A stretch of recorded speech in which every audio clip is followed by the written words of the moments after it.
we are gonna be talking about the power set of a given set, or if you prefer, all the subsets of a given set.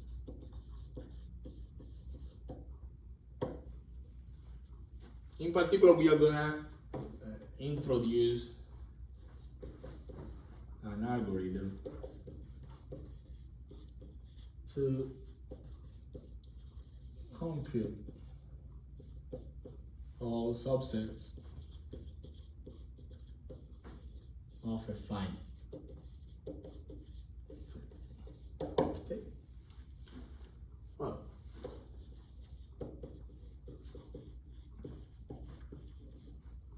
let A be any set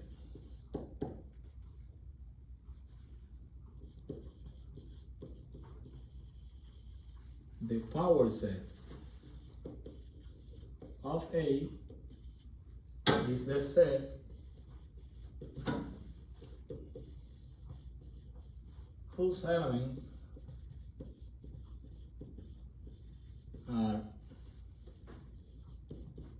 all the subsets of A, including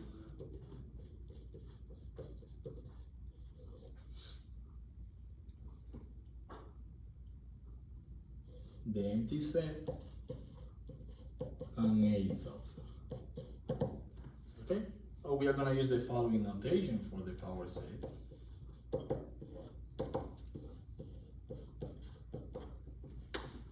And what we have is that the power set of A is the set whose elements are those B's that are subsets. Okay?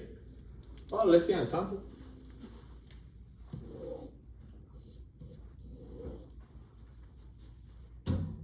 Suppose that we have the set A whose elements are a little circle, a little square, and a little triangle. So A consists of 3 elements. Is that good? Let's try to obtain all the subsets of A and solve the power set of A. We know that the first set here is going to be the empty set. So to create a list of all the subsets of A, I will use the following pattern. I will start with those subsets of A with no elements. So we know that in this case we have exactly one subset, that is the empty set. We are done with the subsets of A satisfying that property, no elements. And well, I will increase the number of elements by 1. Now I will say, give me all the subsets of A containing exactly 1 element. So I have 3 possibilities. The subset whose only element is this little circle. Another possibility is the subset whose only element is the little square. And the subset whose only element is the little triangle. So far we have 4 subsets. The first one is the only one with no elements. These 3 are the only subsets of A containing exactly 1 element. So I won't increase the number of elements that we are including in that subset. Now we are considering two elements. So the possibility that I have is the little circle and the little square, the little circle and the little triangle. I don't have any possibility using the circle, so the other possibility that we have is the little square with the little triangle. And these are all the subsets that we have containing exactly 2 elements. I will increase the number of elements that I'm going to put in that subset again, 3, and now it's going to be the entire. Okay? This is telling us that the power set of A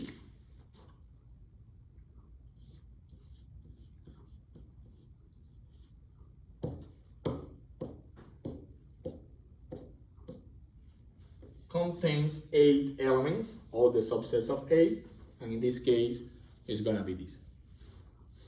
Okay? Okay. So we saw that in our previous example, the set A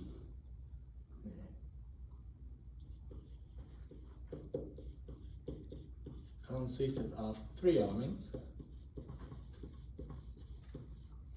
and the power of A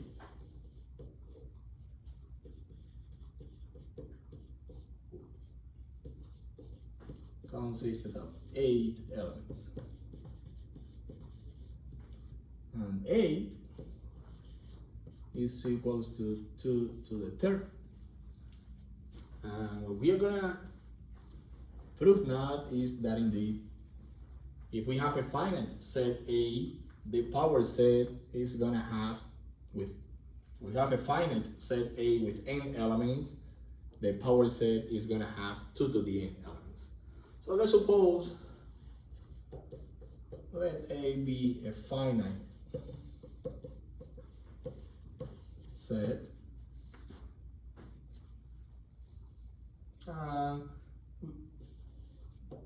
given extensionally, which means that we have a list of all the elements in A1, A2, AN. Okay? And what we can see is that if we are constructing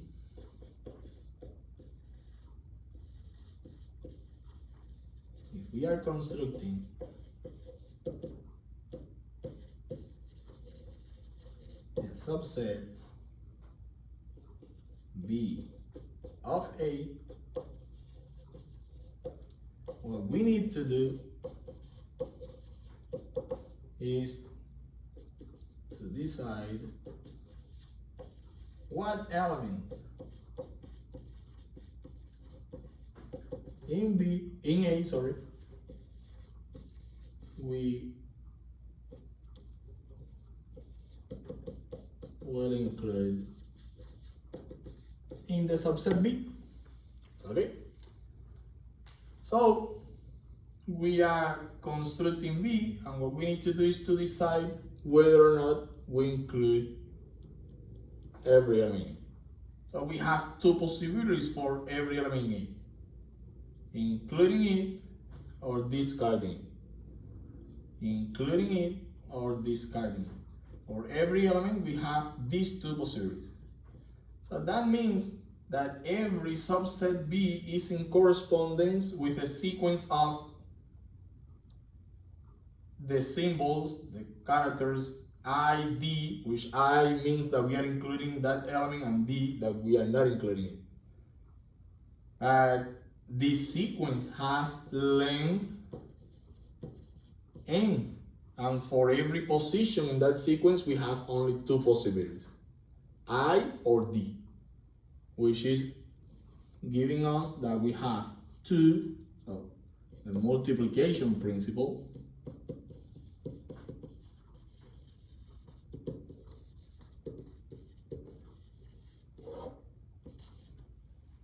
ensures that we have 2 to the n of such sequences. That every sequence corresponds to a subset of A, which means that we have 2 to the n subsets of A. Okay, so this is telling us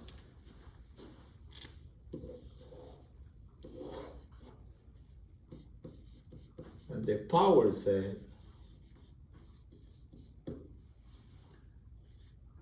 of a finite set A consisting of n elements has 2 to the n elements. And these 2 to the n elements are gonna be the subsets of A, that are the elements of the power set. Is that good? Okay, let's illustrate that with the previous example. So we had A equals to the little circle, the little square, and the little triangle. And what I said is that constructing a subset of A is equivalent to construct a sequence of length 3. In every position of that sequence, we are gonna use either the character I or the character D, meaning that we are including that element or discarding them. Just to make it easier, I will consider this as a number 1 and this as a number 0. So instead of I and D, I will use either 1 or 0, 1 meaning including, 0 meaning discarding. Is that okay? So what happens if I consider this sequence here, 0, 0, 0? I will put this one with a little cross inside just to differentiate this symbol from the zeros. So okay? 0, 0, 0, according to this code here, means that we are not including this element, we are not including this element, and we are not including this element, which means we are not including any element in A. And what is the subset of A that this is producing? The subset of A with no elements, which is the empty set. Okay? Okay. What happens now if I use this sequence here? 0, 0, 1. Right, this means that we are not including these elements, we are not including this element, but we are including this one. So this is producing the set whose only element is the little triangle. If I consider this one, I'm not including this, I'm including this, and I'm not including this one, which is producing the subset whose only element is the little square. If I consider this sequence here,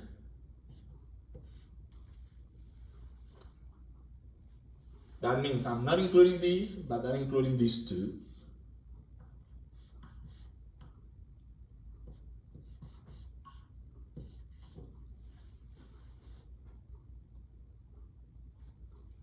If I consider this sequence now, that means that I'm including this element, but neither this one nor this one, which is producing this subset here. If I consider this one, that means that I'm including the first, discarding the second, and including the last one, which is producing this subset here.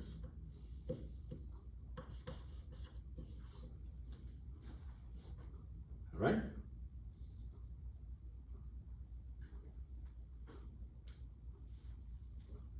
If I consider this one here, I'm including the first two and discarding the third one. So this is producing,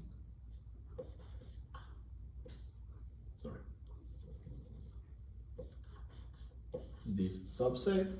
And now the only possibility that is left is 1, 1, 1, which means that we are including all of them.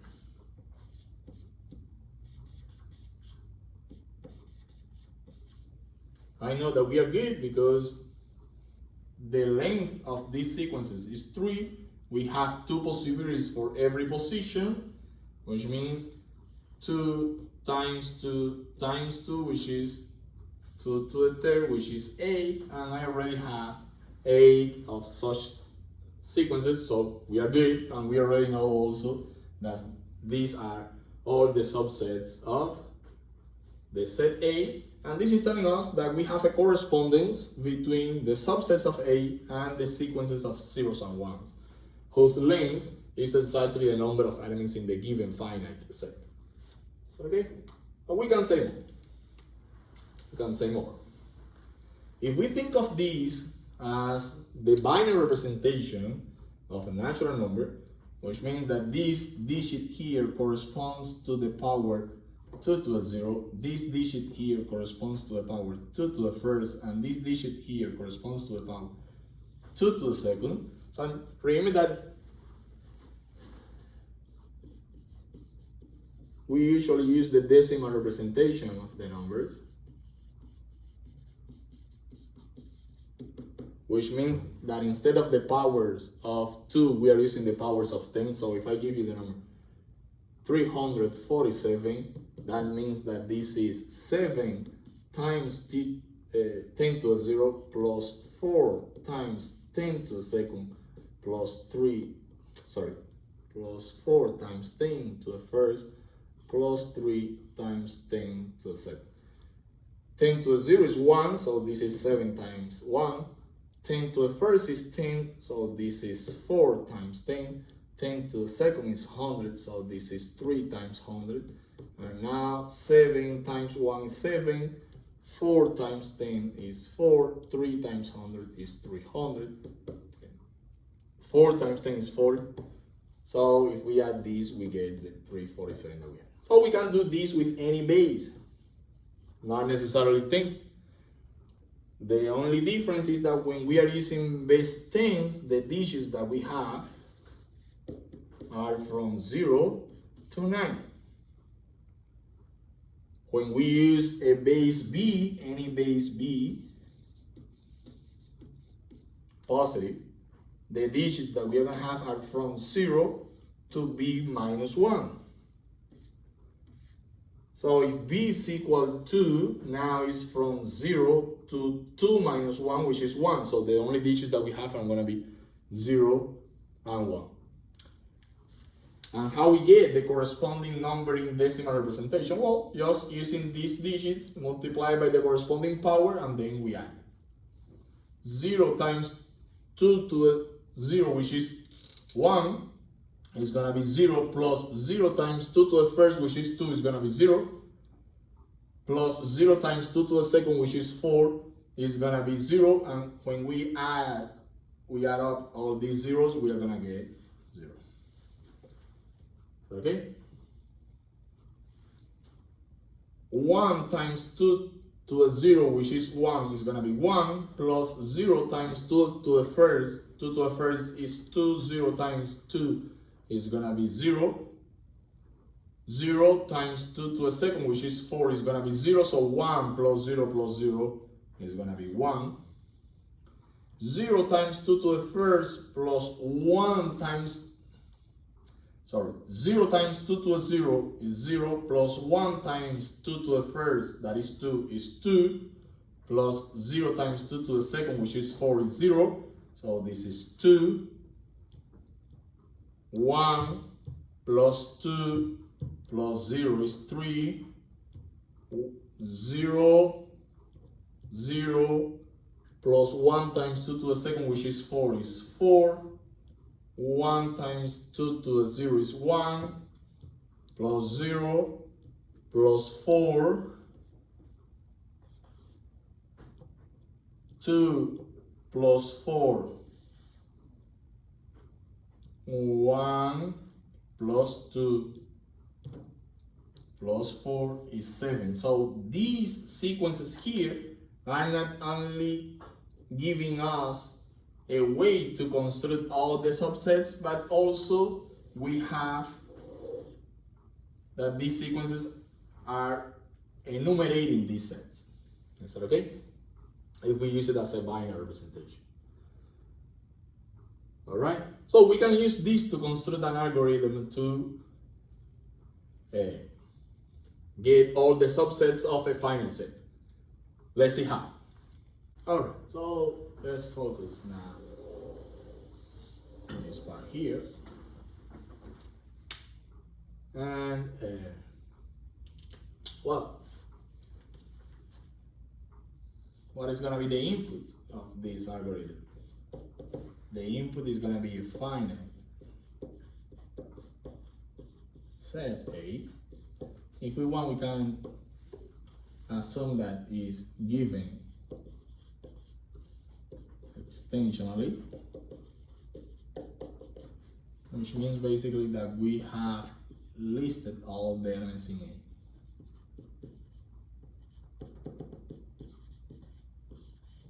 Okay. Obviously, this is telling us that A consists of n elements. N elements. Okay. And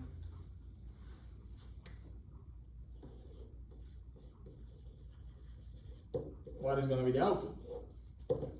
It's going to be the power set of A.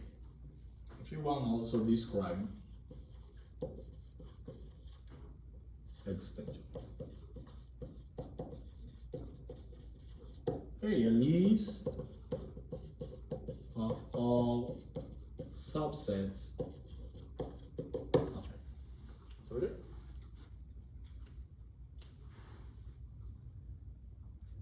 All right, so what we are going to do?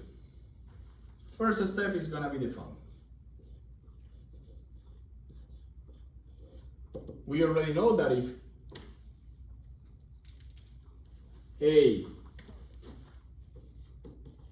has n elements, then the power set of A is going to have 2 to the n elements. All right? So what we are going to do is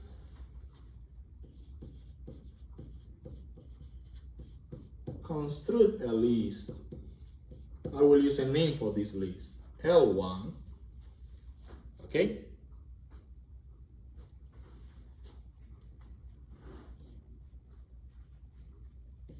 That stores in its k position the binary representation of the natural number k.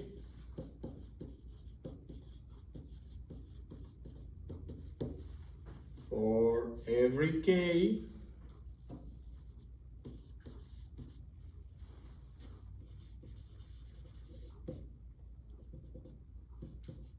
in between 0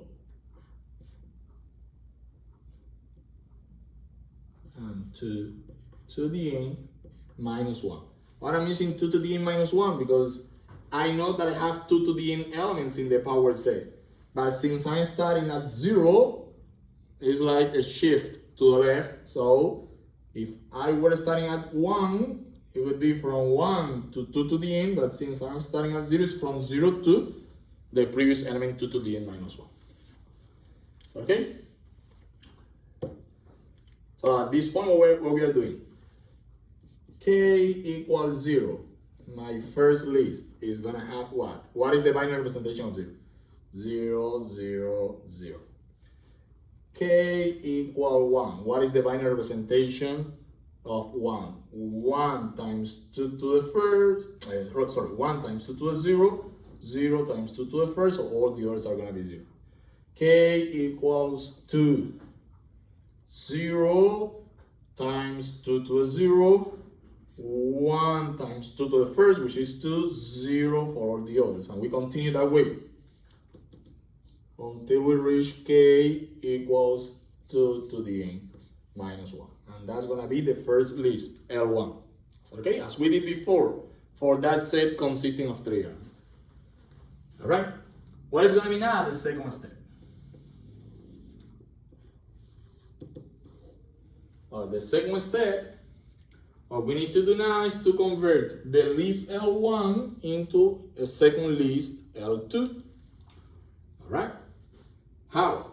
Or as we did before, every sequence we are going to convert it into a subset of A by including the element, the ith element of A, if in the ith position of the list of the binary representation we have a 1, and discarding the ith element of A if in the ith position of the binary representation we have a 0. Is that okay? Okay?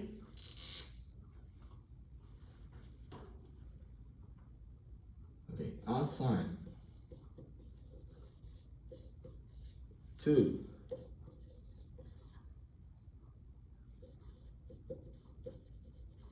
the binary representation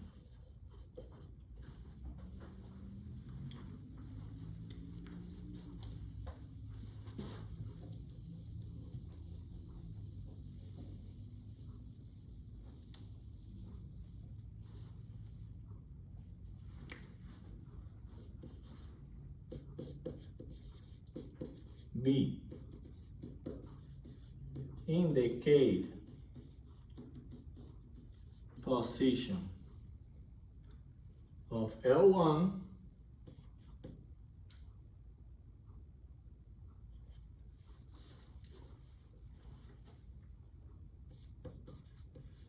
the subset S of A constructed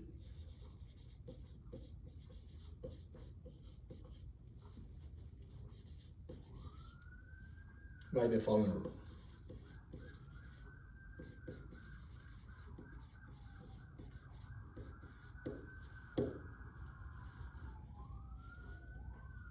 AI is gonna be included in S if, since we are reading the binary representation from right to left, it's gonna be this way. If n minus I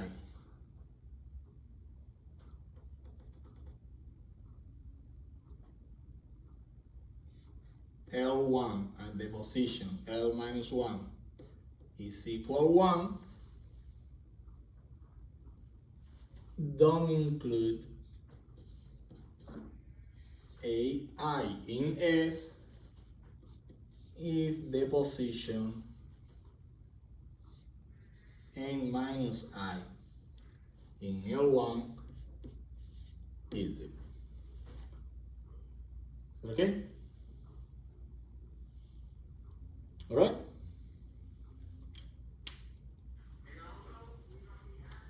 Store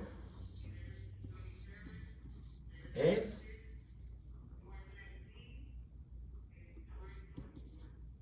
in the kth position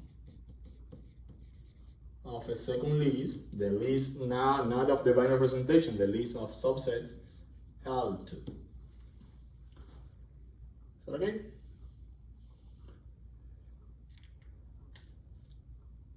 And we are gonna do this for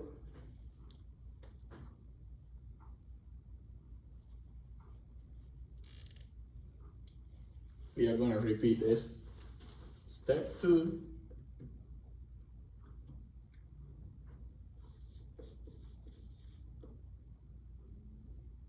Let me put it this way.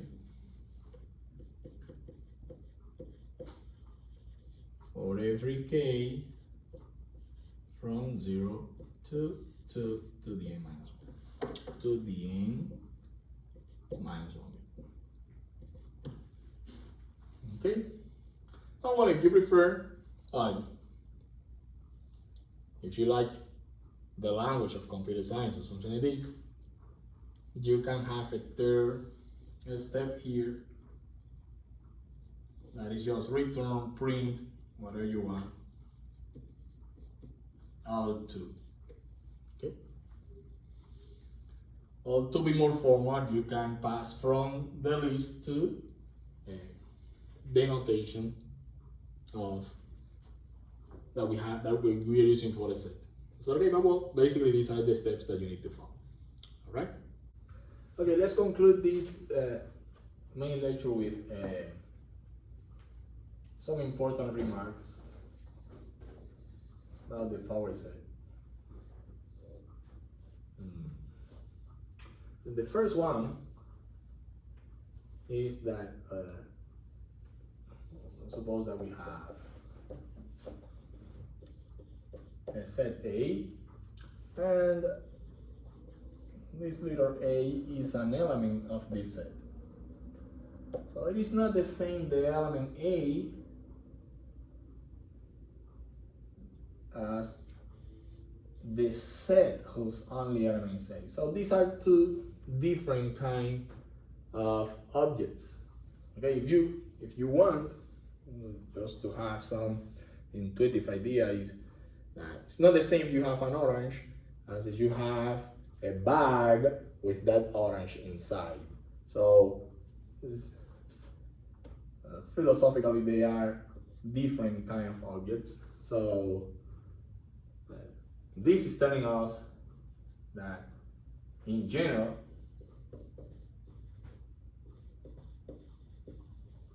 it's not true that A is a subset of the power set of A.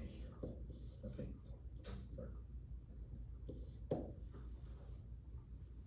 This is not true. If you want, we can come back to our original example in which we have A as that little ball, the little square, the little triangle, and the power set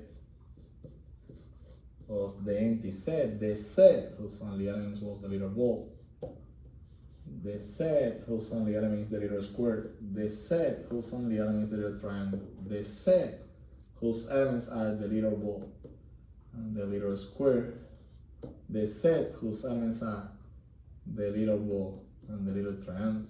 I don't have more space here, so I'm going to continue below. The set whose elements are the little square and the little triangle, and A itself. And I'm going to write it this way. Okay. And is the little ball, the little square, and the little triangle. Okay? So, the intersection power set of A.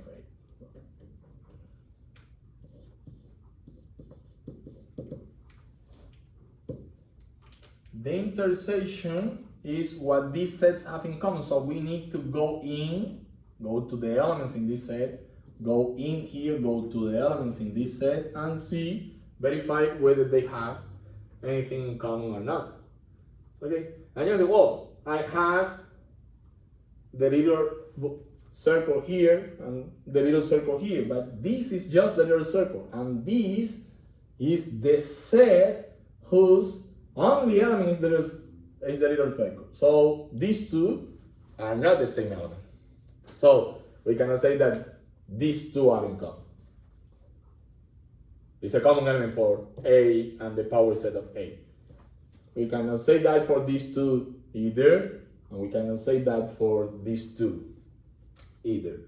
And the other thing is, oh, but I have the whole A here. Yes, but look at the family. It's the A as a bag with all these objects inside. And when we go here, inside A, notice that this bag is inside this other bag. So this set is an element of this one. But A is not an element of A. It's okay? When we look inside the bag, we don't have inside this bag, which is represented by these curly braces. Inside this bag, we don't have again this bag. Is that okay? So same situation. Inside, what we have are these three objects. Here inside, we have the bag with these three objects. So A is an element of the power set, but A is not an element of A itself. Is that okay? So in this specific case, A intersection, the power set of A is empty. This specific case. So in general, we don't have this. This is a common mistake. Usually students have that tendency to, are inclined to identify the object with the set whose only element is that object, but that's not correct.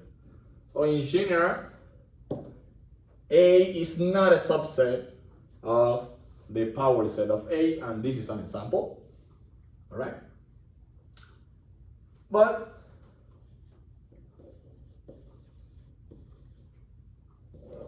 this is not the case always either. So there are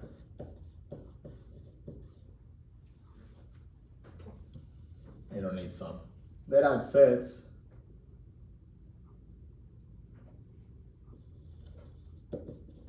which overlap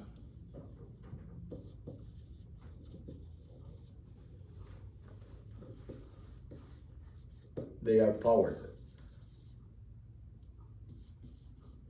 Obviously with respect. An example of a set